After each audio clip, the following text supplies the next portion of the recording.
Gulu Secondary School is in mourning after a fatal road accident claimed the life of their bus controller and left several others injured. The school community was thrown into shock as details emerged of the crash, which occurred while a group of students and staff were traveling to Jinja city for an educational study tour. According to school authorities, the bus controller died on the spot at the scene of the accident. While the full circumstances surrounding the crash are still under investigation, the loss of the staff member has deeply affected both students and colleagues. A teacher Aringa confirmed the tragic death and provided an update on the condition of those injured. 5 students sustained injuries in the accident, though authorities described most of these as minor cuts. However, one female student reportedly suffered a deep cut on her leg, requiring more serious medical attention.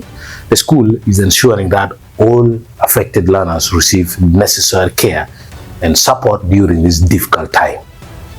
The accident also left other occupants of the bus with severe injuries. The photographer who was traveling with the team sustained broken legs, while the teacher accompanying the students suffered fractured arms. The presence of these adult supervisors on the trip highlights the scope of the impact, as both staff and external personnel now face significant recovery periods. The immediate priority for the school leadership has been securing advanced medical care for the injured. Teacher Mwara stated the arrangements are underway to transfer the injured from Kiandongo Hospital, where they were initially rushed, to St. Mary's Hospital Acholi for further medical treatment. St. Mary's Hospital Acholi is known for its more specialized facilities, and the transfer is expected to provide the victims with better orthopedic and surgical care. Amid the tragedy, there was a measure of relief as Mwara confirmed that all 40 students on board the bus are safe. To ensure no hidden injuries are overlooked, the entire group is currently undergoing thorough medical checkups at Kiriandong Hospital.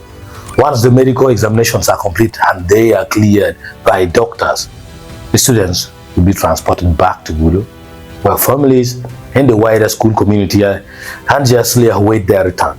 The study tour to Jinja city, which was meant to be an enriching academic experience, has instead become a traumatic event that the school will need to heal from in the coming weeks.